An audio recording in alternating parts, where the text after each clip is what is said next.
साथियों, मैं आपको हाल के विधानसभा चुनाव का उदाहरण देता हूं।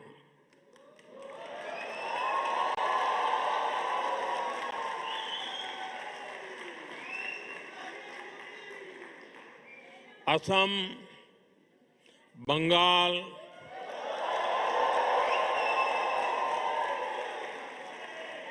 क्या झालमुड़ी यहां भी पहुंच गई?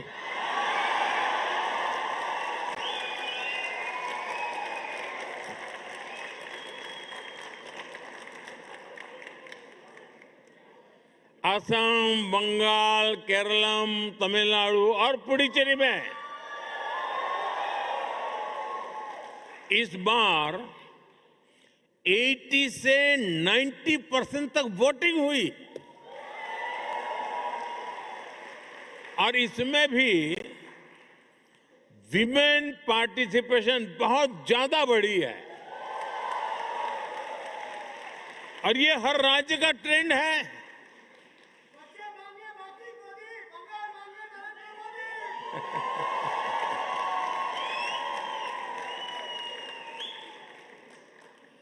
आज भारत में वोटर उत्साहित हैं, आप भी उत्साहित हैं।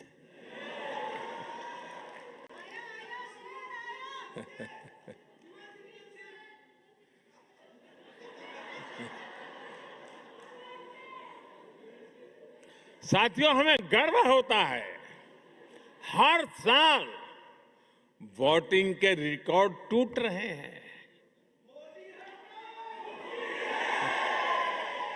साथियों, भारत में 90 करोड़ से 90 करोड़ से अधिक वोटर रजिस्टर्ड हैं।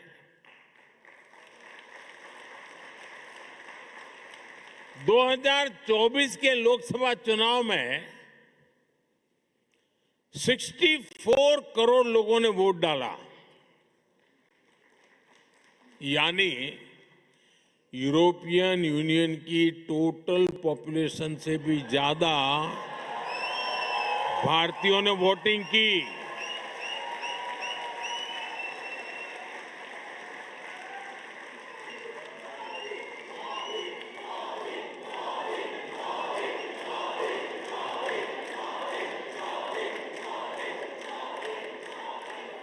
भारत अपने हर सिटीजन की डेमोक्रेटिक पार्टिसिपेशन को वैल्यू करता है और मदर ऑफ डेमोक्रेसी के रूप में ये हम सभी के लिए बहुत गर्व की बात है।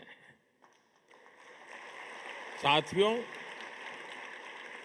भारत जब सफल होता है तो पूरी मानवता को उसका फायदा होता है, लेकिन आज मानवता के सामने अनेक बड़ी चुनौतियां भी है।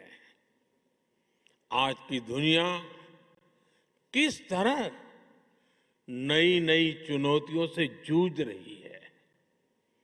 पहले कोरोना आया, फिर युद्ध होने शुरू हो गए और अब आज की एनर्जी क्राइसिस है।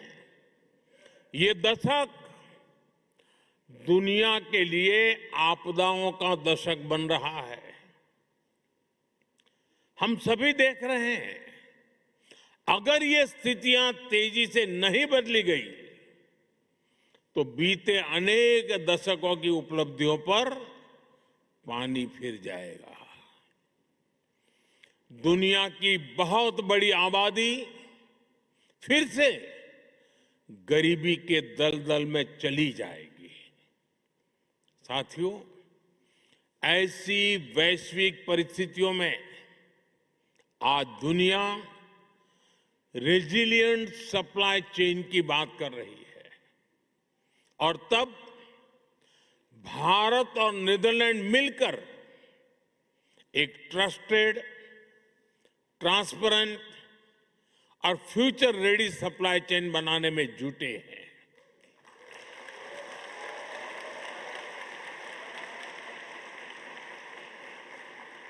एनर्जी सिक्योरिटी से लेकर वाटर सिक्योरिटी तक नेदरलैंड्स और भारत मिलकर काम कर रहे हैं।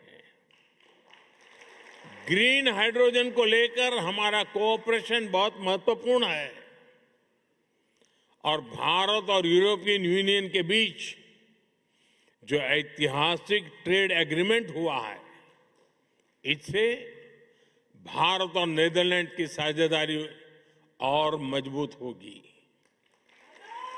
और इसका लाभ आप सभी को भी होगा। भारतीय बिजनेस के लिए यूरोप में प्रवेश का नेचुरल गेटवे नीदरलैंड बनेगा।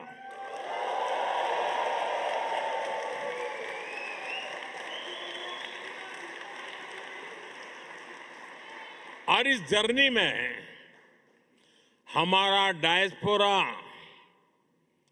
ट्रस्टेड ब्रिज बन सकता है।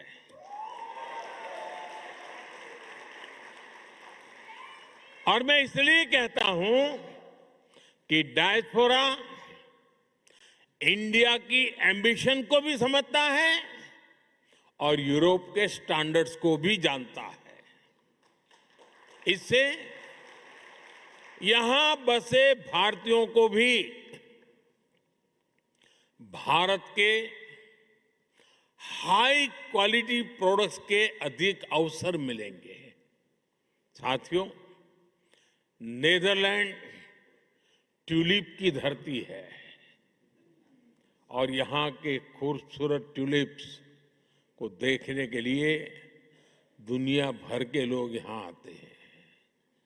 भारत में भी दुनिया के सबसे बड़े ट्यूलिप गार्डन में से एक हमारे जम्मू कश्मीर में है, श्रीनगर में है। और जिस तरह नीदरलैंड को ट्यूलिप्स के लिए जाना जाता है, वैसे ही भारत लोटस यानी कमल के लिए जाना जाता है।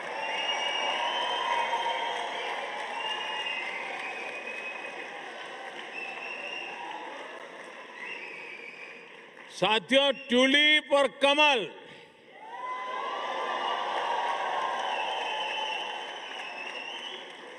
दोनों फूल हमें बताते हैं कि जड़ें चाहे पानी में हो या धरती पर, अगर सही पोषण मिले तो सुंदरता भी मिलती है और स्ट्रेंथ भी आ जाती है।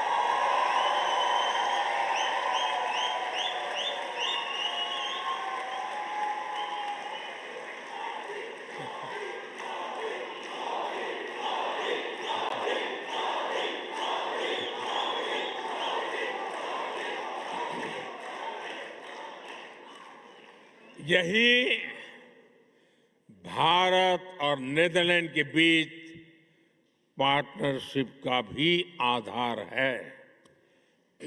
साथियों, हमारे बीच दोस्ती की एक और कड़ी है जिसकी उतनी चर्चा नहीं होती, और वो है स्पोर्ट्स। हम दोनों देश स्पोर्ट्स के क्षेत्र में बहुत कुछ मिलकर कर रहे हैं। अब जैसे क्रिकेट है, नीदरलैंड की क्रिकेट में भारतीय समुदाय का बहुत बड़ा योगदान है। अभी भारत में T20 वर्ल्ड कप हुआ, उसमें नीदरलैंड की टीम ने अच्छा प्रदर्शन किया। भारत वर्ल्ड कप चैंपियन है, लेकिन भारत की टीम को भी नीदरलैंड की टीम ने बहुत बड़ी टक्कर दी थी।